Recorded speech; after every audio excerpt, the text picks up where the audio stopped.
جی جی ایاز صادق صاحب، جی ایاز صادق صاحب پلیز. میں وہ شیرین مزاری صاحبہ آپ کے بہاف پہ کچھ آرڈر کر رہی ہیں. جی شیرین پلیز صاحبہ پلیز. جی شکریہ اسپیکر صاحب. گزارش یہ ہے کہ جو ایشو ڈسکس ہو رہا ہے یہ پوری پارلیمنٹ کے انٹرسٹ میں ہے. Honourable members from the treasury کے بھی, honourable members of the opposition, including the honourable speaker who is responsible for the entire house.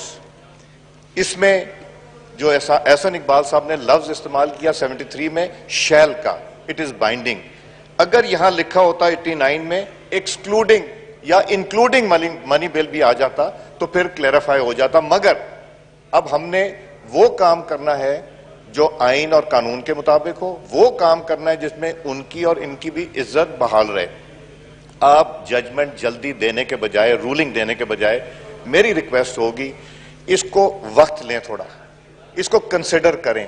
ہم لوگ سارے مل کے بیٹھ جائیں, ادھر سے جو لوگ لا کو جانتے ہیں لیگلی, جو ادھر سے جانتے ہیں وہ بیٹھ جائیں. ہم وہ کام کریں جس میں پارلیمنٹ کی جیت ہو, فتح ہو اور کانسٹیٹیوشن کی ہو.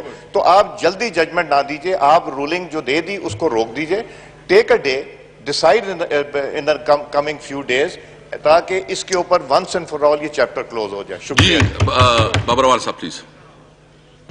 Thank you mister speaker. دیکھیے اس کو دو طریقے ہیں دیکھنے کے.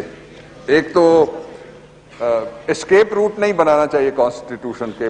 میں اس پہ ایک بات کروں گا. جی بابروال صاحب اس سے پہلے کہ آپ بات کریں, میں بالکل اس کے لیے تیار ہوں.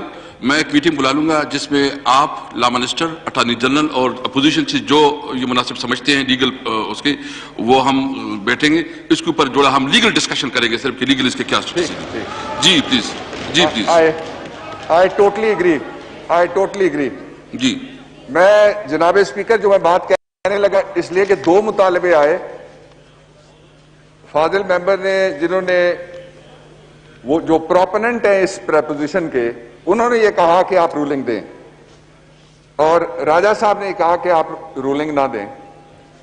ایاز صادق صاحب کہتے ہیں کہ اس کو اور کنسیڈر کیا جائے. That is what is the essence of the matter, کہ اس کو آپ کنسیڈر کر کے سب کو موقع دیں, جو جو باتیں کرنا چاہتے ہیں وہ ضرور کریں. دو باتیں جہاں ریفر کیا گیا بار بار, میں آپ کو ڈسٹنکشن ایک چھوٹی سی دکھانا چاہتا ہوں, باہر نہیں بالکل بھی جاتا. آپ ذرا 73 پہ آپ تیسری چوتھی بار پھر آ جائیے. 73 آرٹیکل 73(1) لفظ کیا ہے جس کی وضاحت ہو رہی ہے؟ لفظ کیا ہے جس کی وضاحت ہو رہی ہے؟ وہ آئین میں کیا لکھا ہے؟ Notwithstanding anything contained in Article 70, am I with you, Mr. Speaker? Sir, just 1 minute. Notwithstanding anything contained in Article 70, a money bill shall originate. دو لفظ جی ہیں. یہ کدھر ہے؟ 73 73(1). اچھا جی. A money bill shall originate. منی بل جو بھی آئے گا وہ اوریجنیٹ کرے گا.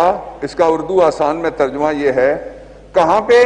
ان the National Assembly, to the exclusion of the Senate and to the exclusion of the joint session. جہاں ایکسکلوژن ہوگی ایکسپریس, وہ لکھا جاتا ہے express exclusion is of 2 for all. ایک فورم یہ ہے, دو فورمز ان میں سے نیشنل اسمبلی اور جوائنٹ سیشن بھی ایک فورم ہے parliamentary form of the Constitution میں. جائے گا کیا؟ Money bill, not the ordinance. آپ نے چونکہ کہا ہے کہ ہم سنیں گے, لیکن ریکارڈ میں لانا چاہتا ہوں, not the ordinance. When ordinance is brought before the assembly, either of the houses of the parliament, it becomes the bill. یہ بھی کانسٹیٹیوشن میں لکھا ہوا ہے. بل نہیں ہے, آرڈیننس ہے. اب آپ آ جائیے 71 کی طرف. Article 70 sub clause 1. جی. A bill with respect to any matter in the federal legislative list may originate in either houses shall, if it is passed by the house, if the bill is passed without amendment, etc., etc., etc. This refers to a bill.